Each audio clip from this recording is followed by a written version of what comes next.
Welcome back, friends and new friends. We're going to talk about succession planting today, so stay tuned.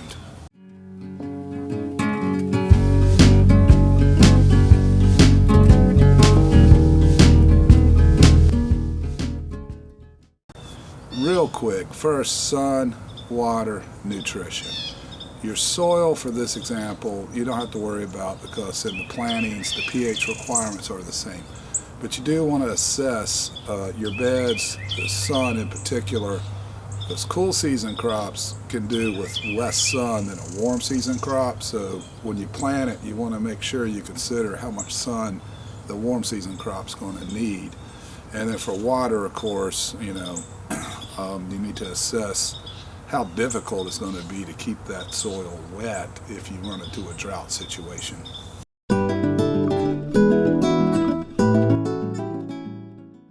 Well, first, there's two techniques. One is when you're rotating cool season, warm season, back to cool season in zone 7.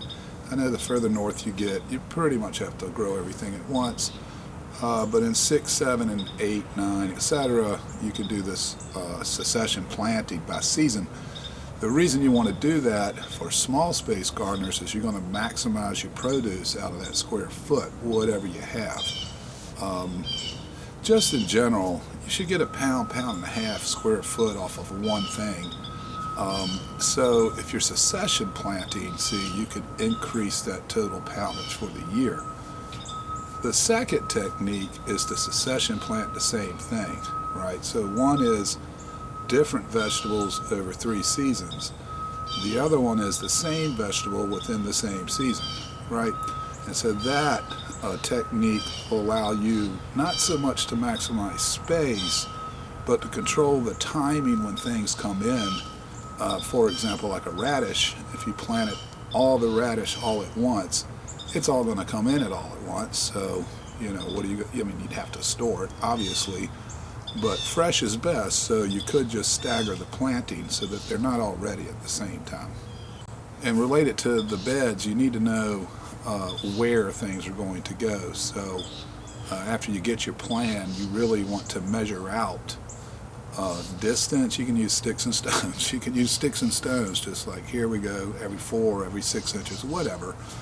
Do that ahead so that you're not guessing or adding more work once you get to laying your seed down or your starts.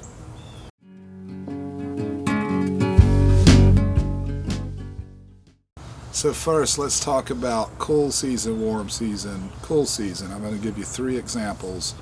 You could take a space and grow lettuce, okay, either buy starts or start your seeds for peppers while the lettuce is in play, and then put your peppers in during the warm season, pulling the lettuce. When the peppers play out, you pull the peppers and then follow that up with some radish. That's one thing you could do. Another thing you could do, you could start with peas, and then in the warm season throw in summer squash, and when that's finished, go back to lettuce. Third example, you could go radish, tomatoes, and then peas. If you used all 3 of those examples during the cool season, you would always have lettuce, radish, and peas. And then in those 3 different beds in the middle of the summer, you'd have peppers, summer squash, and tomato. Right, so you're getting the mix right, and you're also maximizing the space in that bed. Now, if you wanted to do other crops, just make sure you research it. Some things, like you don't want to proceed, say tomatoes with potatoes, because they're both nightshades, and then you're introducing disease possibilities. You don't want to put heavy feeders in before another heavy feeder, right? So you wouldn't want to put like brassicas down and then pull that and put in corn, because they're both heavy feeders. You're going to exhaust the soil. So if you're going to go off of, if you're not going to use these examples, there's plenty of stuff you can do. Just be careful and make sure you do your research so that you're not doing something that's going to be detrimental to the yield or introduce disease. Okay, so this is the main purpose of this bed, these 2 rows here, is for pasting tomatoes. But in the cool season, I'll have radish in here. And then I'll run the pasty tomatoes. They'll actually be done by August. We use a determinant, a Plum Regal. And so then I can plant a second cool season later. In the example I gave, it was over there was peas, but that's not what's going to happen here. I'm going to put in a cover crop of daikon. That daikon radish should keep the soil nice and loose, then I'll till it in for the green manure, basically. Anyway, I could, if I wanted to, run radish, then tomatoes, and then come back in the fall and run peas right here. Now the other succession technique is to stagger the planting of the same thing, and the purpose for that is to make sure everything's fresh. I mean, you can plant everything at once if you want, but then you have to store it long term, freezer, canning, right?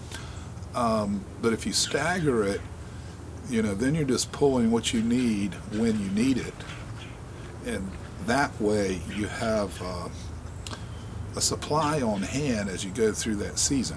Okay, so for example, for 1 week intervals, sowing every week, you could do radish that way, spinach that way, and turnips for the turnip greens. Okay, every week, instead of planting them all at once, just space it out over 3 weeks, 4 weeks, whatever you want.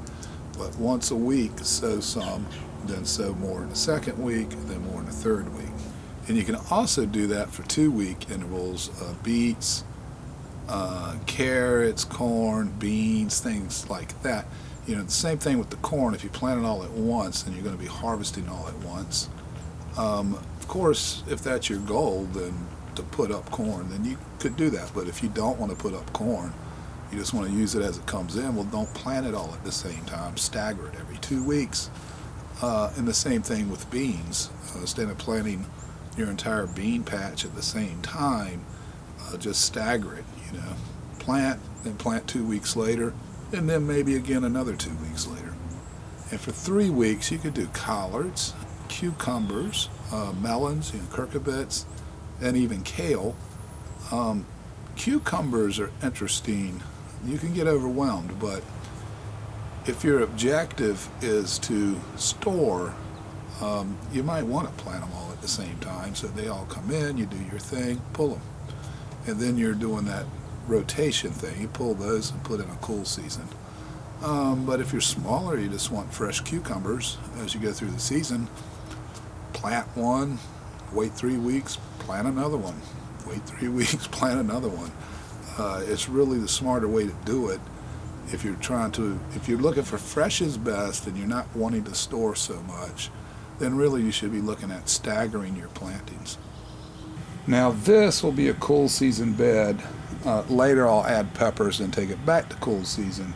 So there's that succession planting. But during the cool season, instead of planting all radish, carrots, spinach, etc. at the same time, I will stagger it, right? Either by 1 week or 2 weeks, whatever it calls for.